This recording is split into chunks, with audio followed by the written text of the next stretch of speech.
Shalom, shalom chers amis, shalom chers frères, shalom chères sœurs. Que la grâce et la paix de notre Seigneur Jésus-Christ soit votre partage. Nous bénissons une fois de plus le Seigneur pour la grâce qu'il nous a faite d'être comptés parmi les vivants. Et nous rendons aussi des multiples actions de grâce à Dieu pour votre vie, pour la sécurité divine que le Seigneur ne cesse d'attacher à votre existence. Que le nom du Seigneur soit glorifié.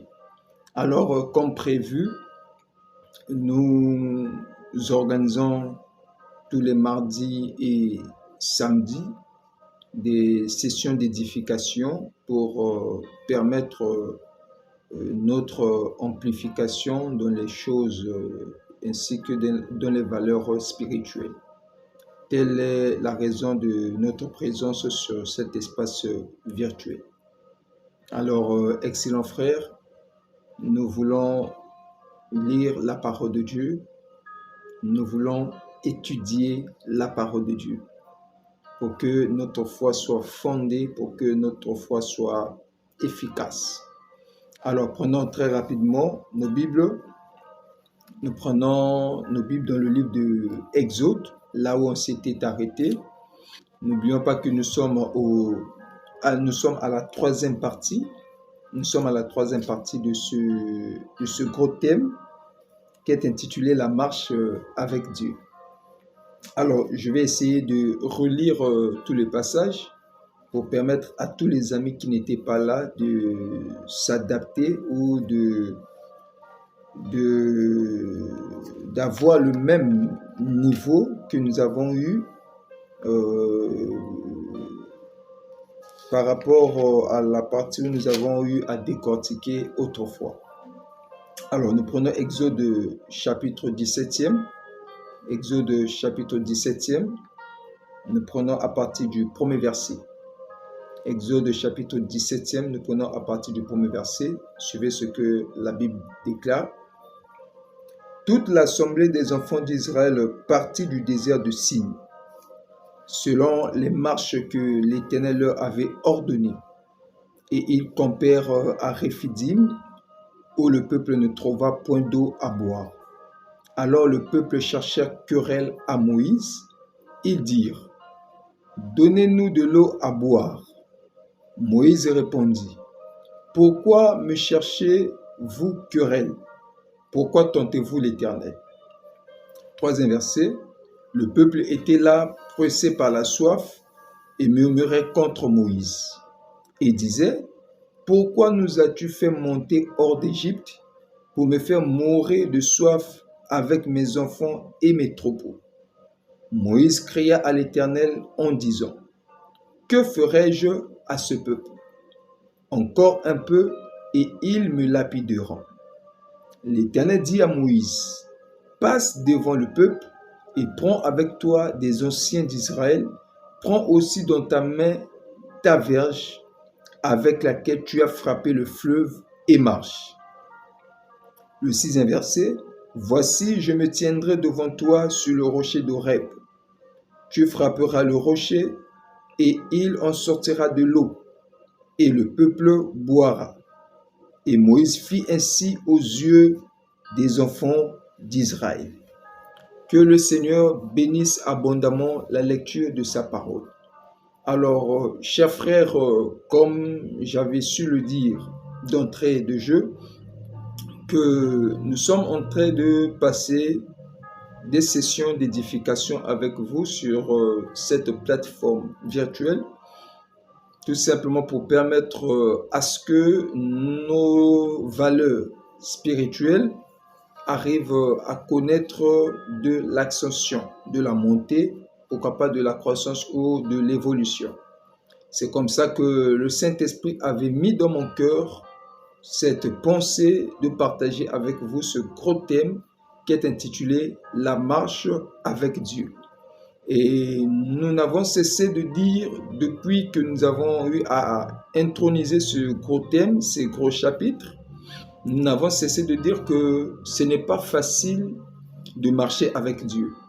La marche avec Dieu n'a jamais été facile. Il y aura des hauts et bas, il y aura des problèmes, il y aura des combats, il y aura des attaques, il y aura des soulèvements, il y aura voire même des trahisons.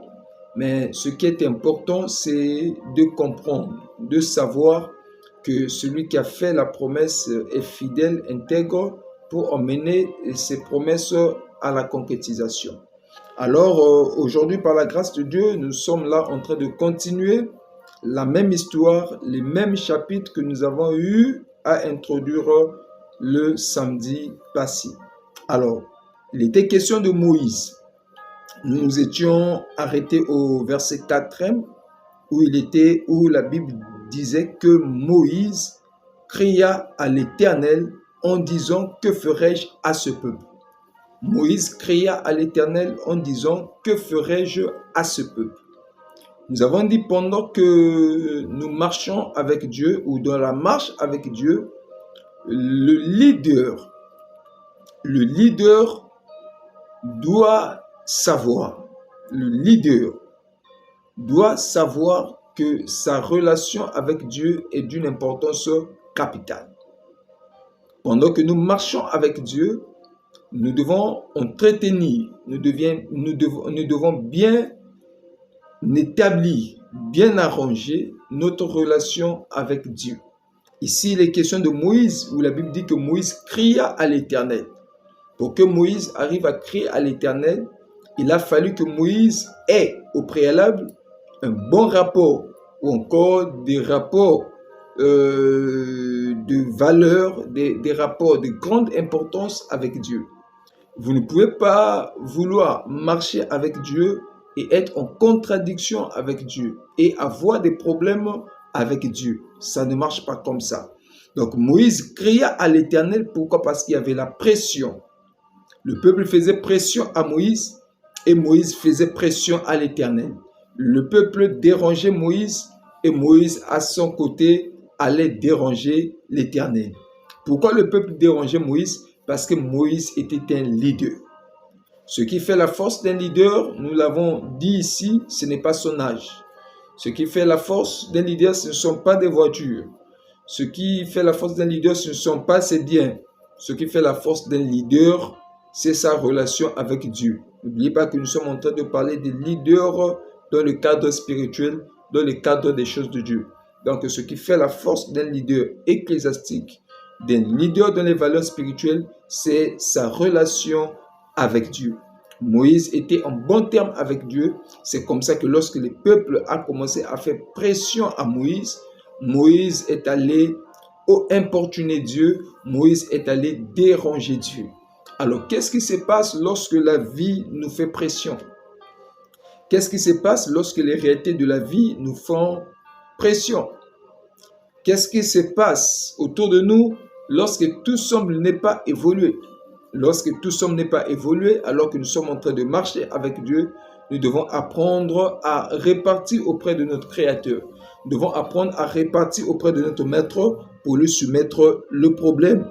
Tel est le comportement qu'avait présenté David vis-à-vis des menaces que lui faisait le peuple.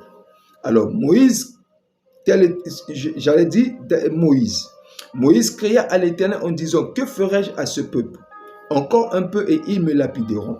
L'Éternel dit à Moïse: passe devant le peuple. L'Éternel dit à Moïse: passe devant le peuple. Tout leader doit passer devant le peuple afin d'avoir la solution au problème. Voyez-vous, quand le peuple importunait Moïse et que Moïse est allé échanger avec Dieu, Dieu lui a dit de passer devant. L'Éternel dit à Moïse: passe devant le peuple.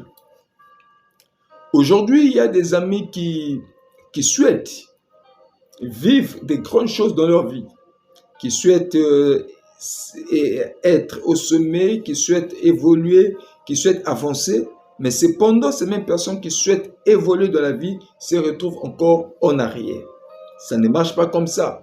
Moïse voulait que la solution arrive à se présenter au milieu des enfants d'Israël. Moïse voulait à ce que Israël arrive à recevoir le réconfort dont il avait besoin. Mais Dieu va dire à Moïse, passe devant le peuple et prends avec toi des anciens d'Israël. Dieu dira à Moïse, passe devant le peuple et prends avec toi des anciens d'Israël. C'est comme ça que la fois passée, nous avons dit, dans la marche avec Dieu, nous devons aussi avoir au moins 2, 3, 4, un groupe de personnes avec lesquelles nous pouvons évoluer ensemble. Il y a de ces endroits où vous allez vaincre. Il y a des batailles. Il y a des batailles où vous allez vaincre en étant à seul. Mais il y a certaines batailles où à seul, vous ne pourriez jamais vaincre. Et voyez-vous, donc Dieu dit à Moïse de passer devant et de prendre avec lui les anciens d'Israël. Les anciens d'Israël.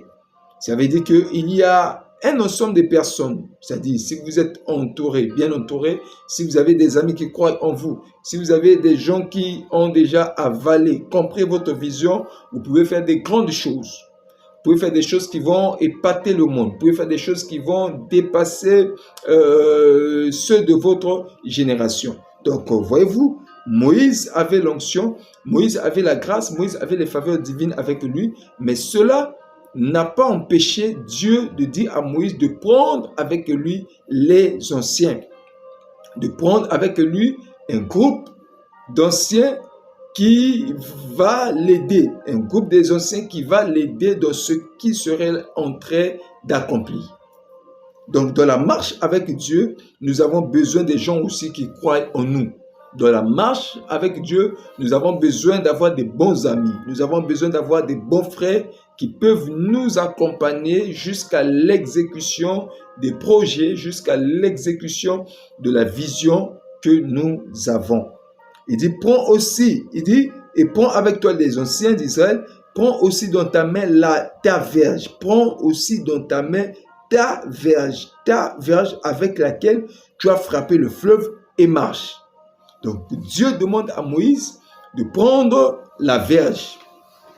Dieu demande à Moïse de prendre la verge. Il dit, prends avec toi la verge. Il dit, prends avec toi la verge. Prends avec toi la verge. Qu'est-ce qu'il dit? Il dit, prends aussi dans ta main ta verge. Prends aussi dans ta main ta verge avec laquelle tu as frappé le fleuve.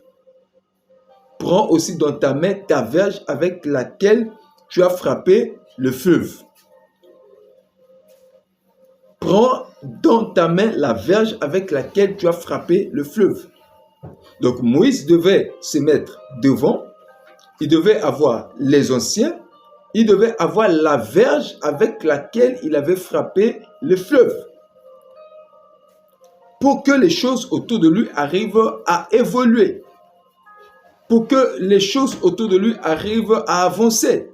Aujourd'hui, je peux considérer la verge comme la vie de prière.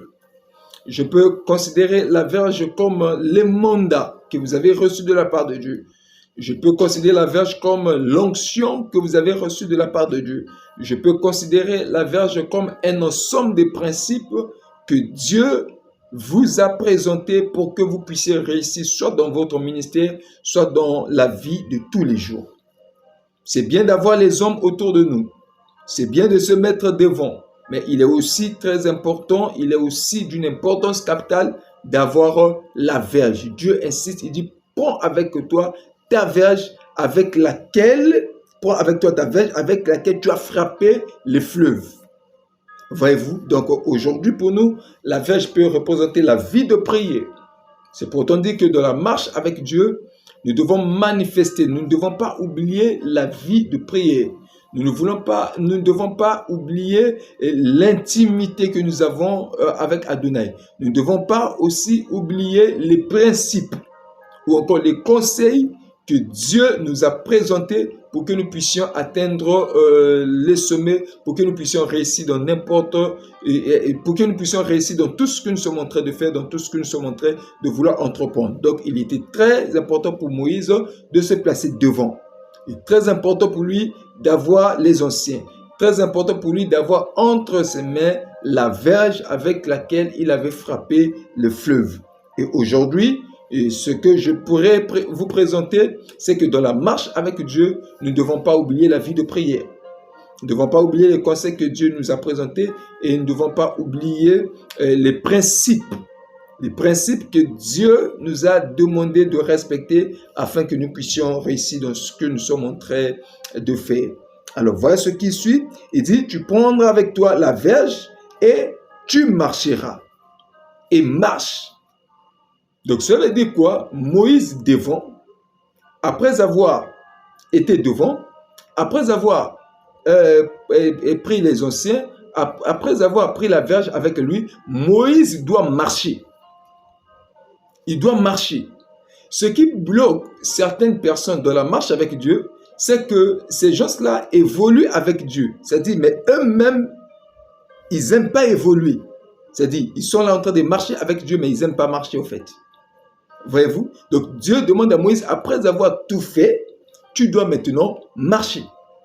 Qu'est-ce qui se passe? Ce qui se passe, c'est que si Moïse, le leader, essaie de marcher, les anciens qui sont derrière Moïse vont marcher et le peuple qui se trouve derrière les anciens va aussi marcher. Si Moïse, le leader, ne marche pas, ça voudrait dire que les anciens ne vont pas marcher non plus et le peuple ne marchera non plus.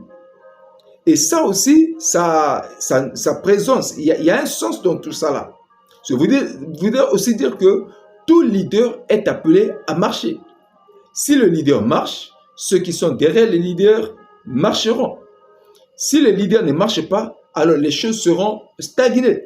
C'est comme ça, en étant disciple ou en étant derrière un leader, nous devons toujours soutenir nos leaders. Nous devons toujours aider nos leaders à marcher, à évoluer.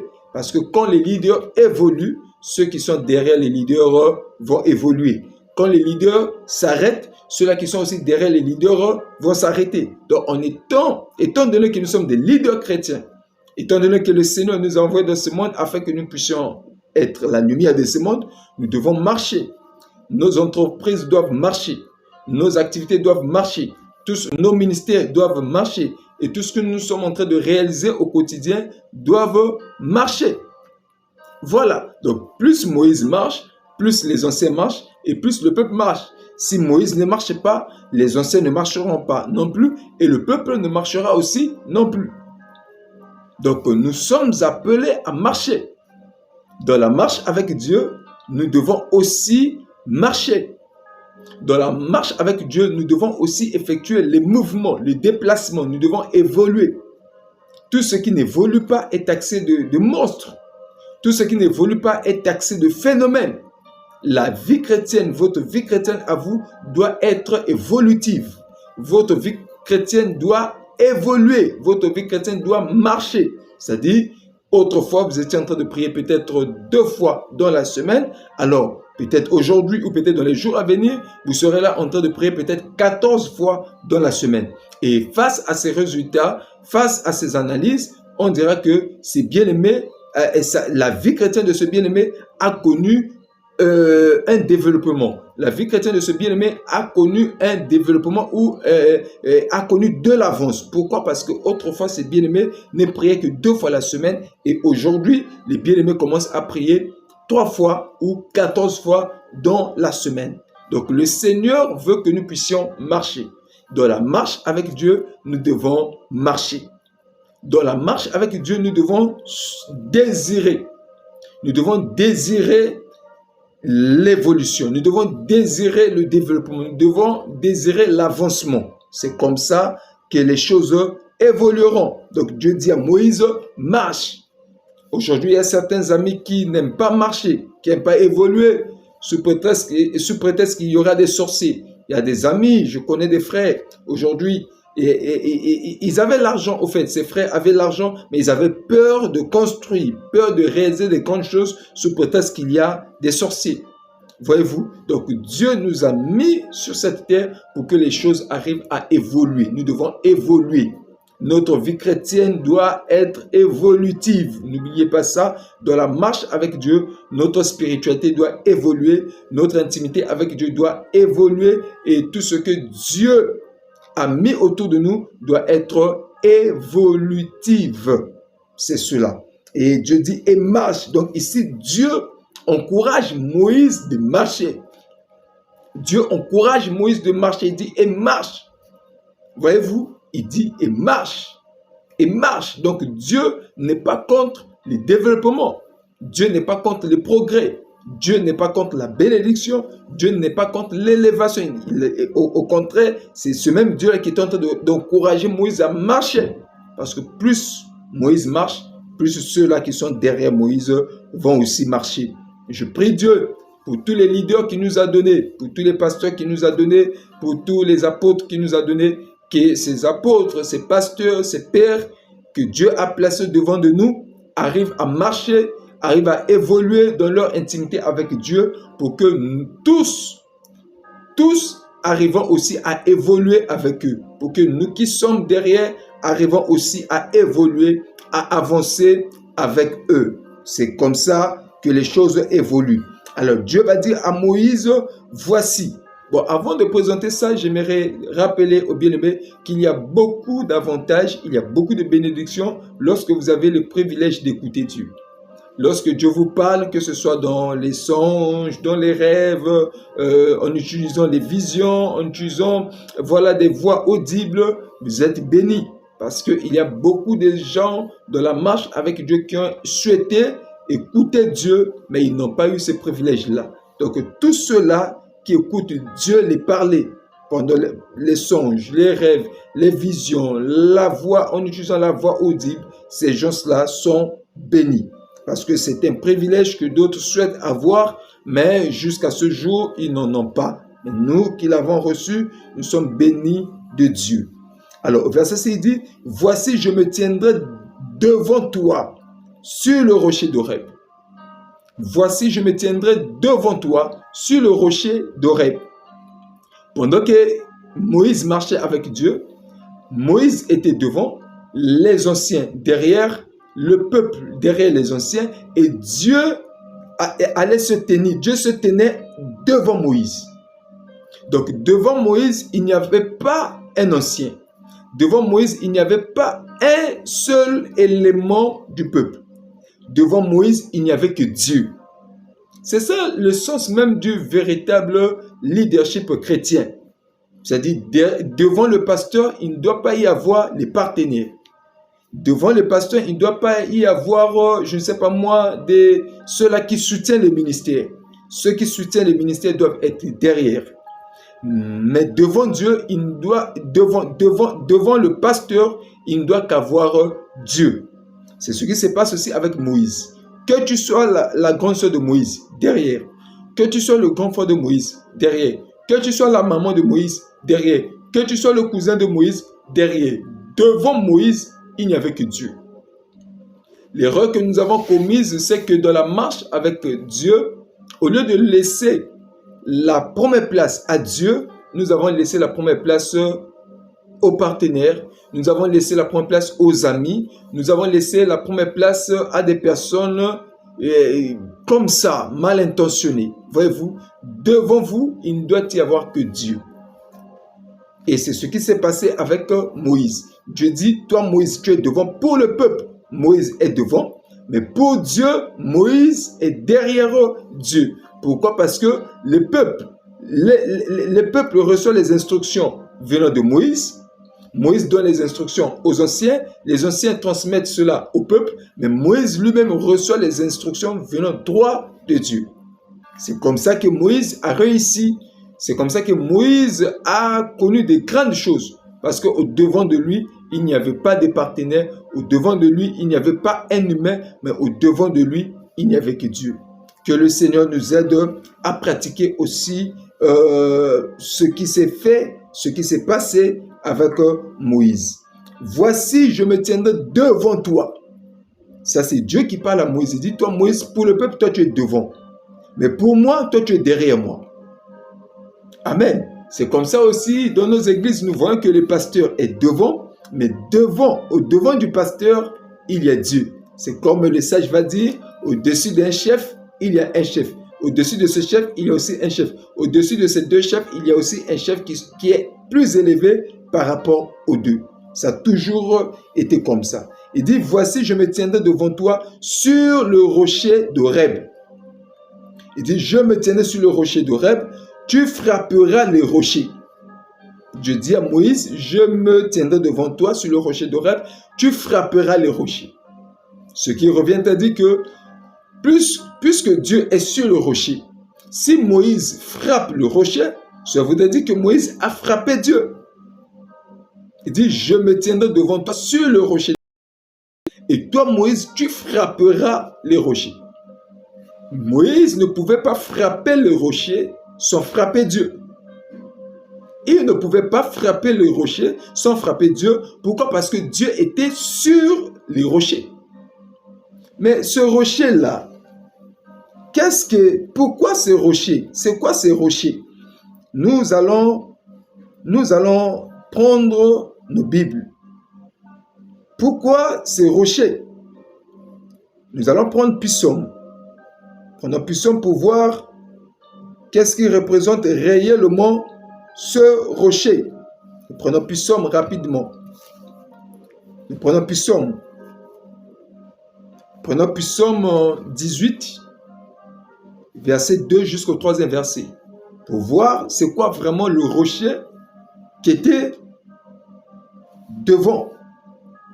C'est quoi le rocher que Dieu a demandé à Moïse de frapper. Psaume 18, verset 2 jusqu'au 3e verset, il est dit, « Je t'aime, ô Éternel, ma force. » Ça, c'est le psalmiste qui parle. Il dit, « Je t'aime, ô Éternel, ma force. » Il dit, « Éternel, mon rocher. Éternel, mon rocher. Éternel, ma forteresse, mon libérateur. » Ça, c'est le psalmiste qui parle. Il dit, « Je t'aime, ô Éternel, ma force. Éternel, mon rocher. Ma forteresse, mon libérateur. » Il dit, mon Dieu, mon rocher, où je trouve un abri. Mon bouclier, la force qui me sauve, ma haute retraite. Ça, c'est le psalmiste qui parle. Nous allons aussi prendre encore. Nous allons prendre encore Psaume pour voir réellement ce rocher-là. C'est quoi ces rochers? Nous prenons Psaume. Nous prenons Psaume. Nous prenons Psaume. Nous prenons Psaume 31. Prenons rapidement Psaume 31 pour voir rapidement. Je vais utiliser la version que j'ai ici dans l'autre là. Prenons Psaume pour voir réellement pourquoi ces rochers. Psaume 31, verset 3. Psaume 31, verset 3, il est dit. Psaume 31, verset 3, il est dit. Incline vers moi ton oreille. Incline vers moi ton oreille. Hâte-toi de me secourir. Ça, c'est David qui parle. Il dit, incline vers moi ton oreille. Hâte-toi de me secourir. Sois pour moi un rocher protecteur. Sois pour moi un rocher protecteur. Sois pour moi un rocher protecteur, une forteresse où je trouve mon salut. Incline vers moi ton oreille, hâte-toi de me secourir, sois pour moi un rocher protecteur, une forteresse où je trouve mon salut. Nous voyons que le rocher dont il est question ici, c'est Dieu lui-même. Alors, allons dans la nouvelle alliance. Allons dans la nouvelle alliance. Nous prenons 1 Corinthiens 10, verset 4. 1 Corinthiens 10, verset 4, suivez ce qu'il est dit. Et 1 Corinthiens 10, verset 4, et qu'ils ont tous bu les mêmes breuvages spirituels, car ils buvaient à un rocher spirituel qui les suivait. Et ce rocher était Christ. Ici, l'apôtre Paul nous fait savoir que les enfants d'Israël buvaient à un rocher spirituel. Les enfants d'Israël buvaient à un rocher spirituel et ce rocher spirituel n'était autre que Christ. Donc, repartons maintenant là où nous étions dans le livre d'Exode. Ici, dans Exode 17, verset 6, il est dit, « Voici, je me tiendrai devant toi sur le rocher de Horeb. Tu frapperas le rocher et il en sortira de l'eau. Et le peuple boira. » Mais là-bas, l'apôtre Paul a dit, il buvait. Les enfants d'Israël buvaient à un rocher spirituel et ce rocher était Christ. Et ici, Dieu va dire à Moïse, tu frapperas le rocher et il en sortira de l'eau. Tu frapperas le rocher pour que l'eau sorte et que le peuple soit abreuvé. Donc, si tu ne frappes pas les rochers, l'eau ne sortira pas. Et c'est comme ça que Moïse a frappé le rocher. Quand il a frappé le rocher, l'eau est sortie. Et quand l'eau est sortie, le peuple qui allait mourir ne pouvait plus mourir. C'est comme ça que lorsque le véritable rocher est venu en chair et en os, il a fallu que l'on arrive à le frapper à la croix. Il a fallu qu'on arrive à le frapper. Il a fallu qu'on arrive à le frapper pour que l'eau arrive à sortir. Et ici, Moïse représente tout un système. Moïse ici peut représenter la loi. C'est comme ça que lorsque le véritable rocher est arrivé, il a fallu que la loi arrive à le frapper pour que le rocher arrive à libérer l'eau. Et quand le rocher libère l'eau, c'est pour que le peuple qui allait mourir n'arrive plus à mourir, mais qu'il ait la vie. Et le véritable rocher ici, c'est Jésus-Christ de Nazareth. Quand il était venu en chair et en os, il a fallu qu'on arrive à le frapper. On l'a frappé, on l'a cloué à la croix pour que de lui sorte, de lui, le véritable rocher, sorte de l'eau, sorte la parole, sorte l'eau de vie, pour que le peuple qui allait mourir ne meure pas. Voilà un peu ce qui va avec. Donc Dieu dit à Moïse, tu frapperas les rochers. C'est pour autant dire que Christ a été frappé pour nous. Christ a été frappé pour que, au lieu que la mort nous frappe, mais que la vie nous localise. Christ a été frappé pour nous. C'est pour ça que la Bible dit, c'est par ses meurtrissures que nous avons été guéris. Il a été frappé à la croix pour que, au lieu que les peuples arrivent à mourir, au lieu que la mort arrive à nous arrêter, que nous ayons la vie à la place de la mort. C'est comme ça qu'on l'a frappé. Alors Moïse a frappé le rocher et quand il a frappé le rocher, l'eau est sortie et le peuple a bu. Le peuple a bu. Les choses se faisaient de façon miraculeuse. Le peuple était étonné de voir le rocher jaillir de l'eau, de voir l'eau sortir du rocher. C'était des choses que le peuple vraiment n'arrivait pas à décrire. C'est pour autant dire aussi que dans la marche avec Dieu, nous devons nous attendre aux événements miraculeux. Nous devons nous attendre aux surprises. Pour le peuple, c'était une surprise de voir, c'était une surprise agréable de voir l'eau jaillir du rocher. Dans la marche avec Dieu, il y a des surprises agréables qui peuvent se présenter à nous. Dans la marche avec Dieu, il y a des choses auxquelles on n'attendait pas, mais ces choses se présentent à nous. Vous ne calculez pas. C'est-à-dire dans votre marche avec Dieu, que Dieu arrive à toucher un inconnu pour que cet inconnu arrive à sponsoriser vos activités. Vous ne calculez pas pendant que vous êtes là en train de marcher avec Dieu. Dieu touche une personne aux États-Unis, il touche une personne en Angleterre. Cette personne vient pour soutenir vos activités, pour soutenir vos affaires. Vous ne calculez pas. Donc dans la marche avec Dieu, il y a des miracles qui peuvent se produire. Il y a des choses étonnantes. C'est-à-dire dans la marche avec Dieu, nous devons bannir les calculs. Ce qui nous arrête, ce qui nous stoppe, ce qui fait à ce que l'on n'arrive pas à voir des grandes choses, c'est les calculs.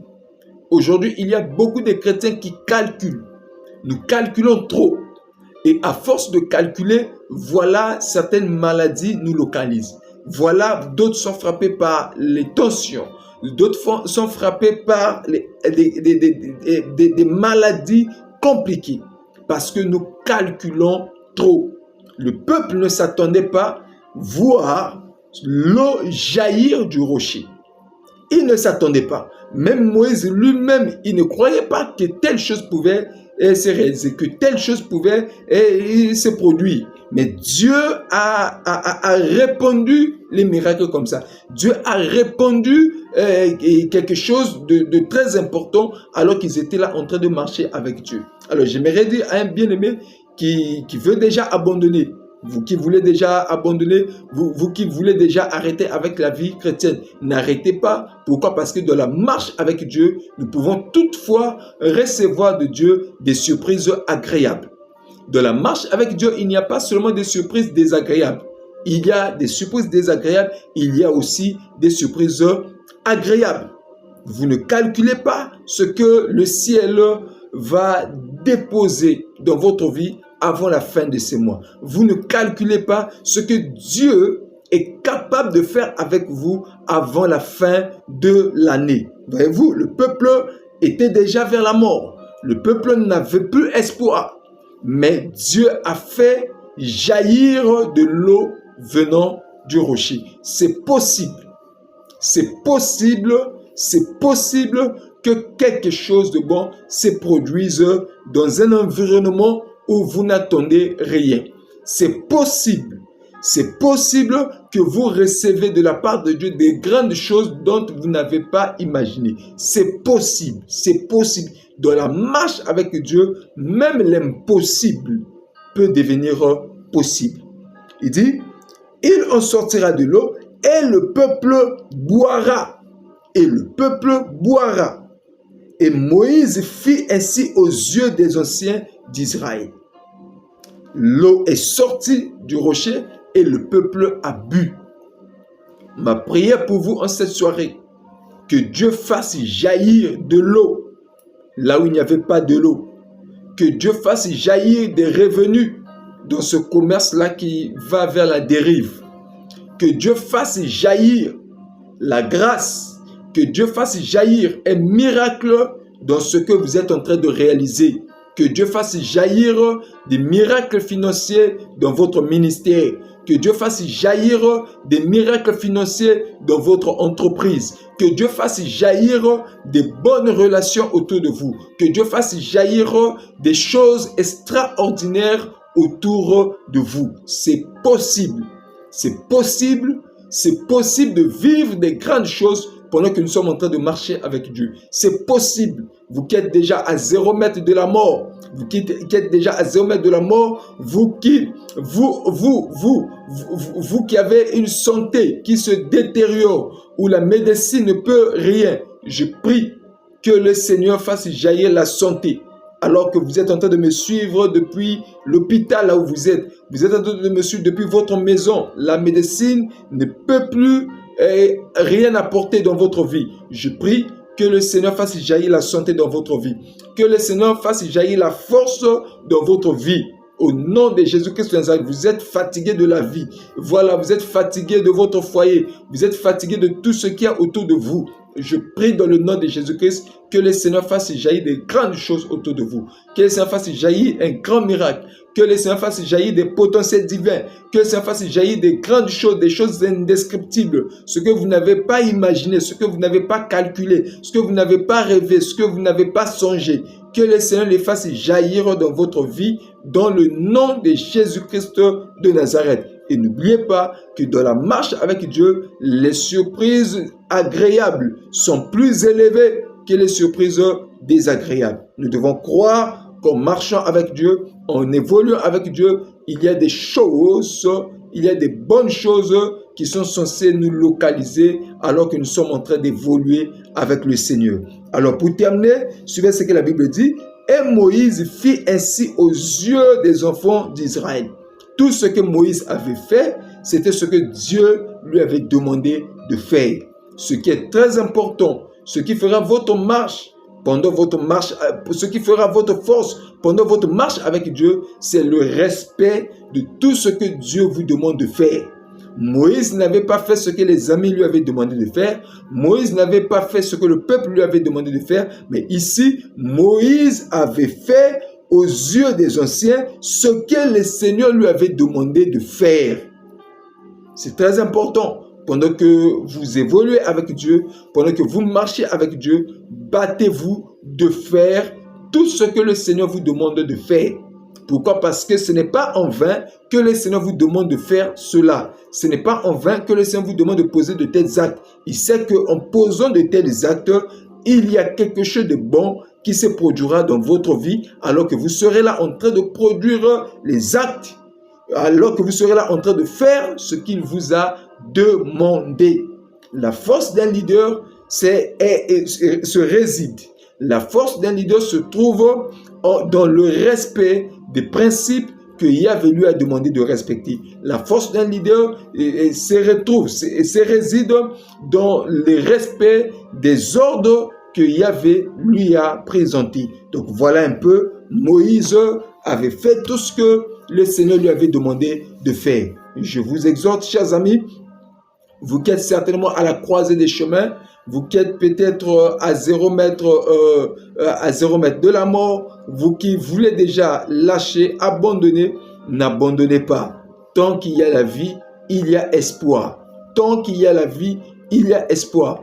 Percez, évoluez et n'oubliez pas de respecter, de valoriser, de mettre en jeu, d'emmener à la concrétisation tout ce que le Seigneur vous a demandé de respecter. C'est en cela que vous verrez ce que vous êtes en train de faire évoluer, ce que vous êtes en train de faire croître ou avancer. Que le Seigneur vous bénisse abondamment. Je prie pour tous les amis qui sont en train de me suivre présentement pendant cette session d'édification. Je prie pour toi qui veux déjà abandonner, que le Seigneur te donne la force de ne pas abandonner. Et j'ai toujours dit aux amis que c'est quand c'est dur que l'effort avance. C'est quand c'est dur que l'effort avance. Un gagnant ne lâche jamais. Un gagnant ne lâche jamais et un lâche ne gagne jamais. Un gagnant ne lâche jamais et un lâcheur ne gagne jamais. C'est un principe vital. Respecter ces principes et valoriser ces principes, je crois que les choses avanceront autour de vous. Alors, je me permets de prier pour tous les amis qui m'ont suivi du début jusqu'à la fin. Que la grâce du Seigneur réside dans votre vie. Que le Seigneur vous donne la force d'évoluer encore. Je sais que la marche chrétienne n'est pas facile. Je sais que la marche chrétienne n'est pas facile. C'est un chemin rempli d'embûches. C'est un chemin rempli de combats. Mais je prie pendant ce live que la main puissante d'Adonai vous fasse du bien. Que le Seigneur vous renouvelle. Que le Seigneur vous restaure. La Bible dit qu'il donne et donne la force à celui qui tombe en défaillance. Que le Seigneur vous accorde la force qu'il faut afin que vous puissiez remporter toute forme de bataille, vous puissiez vaincre toute forme d'ennemi qui se présentera à vous. Dans le nom de Jésus-Christ de Nazareth. Que le Seigneur soit votre forteresse, que le Seigneur soit votre bouclier, que le Seigneur soit votre bannière. Dans le nom de Jésus-Christ de Nazareth, j'ai ainsi prié et je dis Amen. Alors, chers amis, nous sommes arrivés à la fin de cette session d'édification. Que le Seigneur vous bénisse pour la magnanimité, pour le respect que vous avez eu accordé à cette session d'édification. Pluie de bénédictions à vous et pluie de percées à vous. Je salue tous les amis de la presse des MAB, ceux-là qui travaillent pour l'avancement des sessions d'édification sur l'espace virtuel. Que le Seigneur vous bénisse abondamment. Et je salue tous les héros dans l'ombre. Que le Seigneur vous bénisse aussi abondamment. Je salue aussi tous les amis qui nous soutiennent de loin. Que le Seigneur vous bénisse abondamment dans ce sens. Alors, nous aurons désormais nos sessions d'édification chaque mardi, samedi, comme convenu, à partir de 21h pile, heure de Brazzaville. Prière d'attacher du respect, prière d'attacher un amour exagéré vis-à-vis de ces sessions d'édification afin que le Seigneur arrive à vous bénir. Et j'avais signifié aux amis, pour le moment, nous avons stoppé un peu les sessions de prière sur cette plateforme virtuelle, c'est-à-dire sur ma page Facebook. Et je crois par la grâce, avec la grâce du Seigneur, avec l'aide du Saint-Esprit, nous reviendrons ici pour vous présenter un nouveau planning qui va nous permettre de prier ensemble. Mais pour le moment, les sessions de prière ne sont disponibles, ne sont valides que sur notre compte TikTok. Notre compte TikTok, si vous voulez des moments de prière, rejoignez-nous via notre compte TikTok, La Sémence 7. Là-bas, nous sommes chaque lundi, mercredi et dimanche à partir de 22h15 jusqu'à X heures. Que le Seigneur vous bénisse. Pour tous ceux-là qui aimeraient avoir nos programmes de culte, nous prions chaque mercredi, vendredi de 16h pile à 19h30. De 16h pile à 19h30 et chaque dimanche de 9h pile à 12h15 minutes. Et l'église se trouve dans la rue Paul Oyonké, numéro 65, arrêt de bus terminus de Congo-Chine. Et nous voulons aussi vous annoncer que nous sommes en préparation d'un grand événement, un événement annuel, un événement que nous organisons chaque année, qui n'est autre que la grande croisade évangélique, qui se tiendra ce jeudi 7 septembre, vendredi 8 septembre, samedi 9 septembre, dimanche 10 septembre, de 14h pile à 18h30 sur l'esplanade de Emab. Donc, chers amis, vous qui êtes à Wenze, Poto, Bifouti, Talanga, partout ailleurs, Pointe-Noire, Djambala, partout, même dans les départements, nous vous invitons à cette grande session annuelle. Nous croyons que le Seigneur fera des grandes choses et le Seigneur va transformer les vies, il va restaurer les vies. Je crois que tout à l'heure, les amis de la presse vont nous présenter les panneaux publicitaires de cet événement et ça va nous arranger.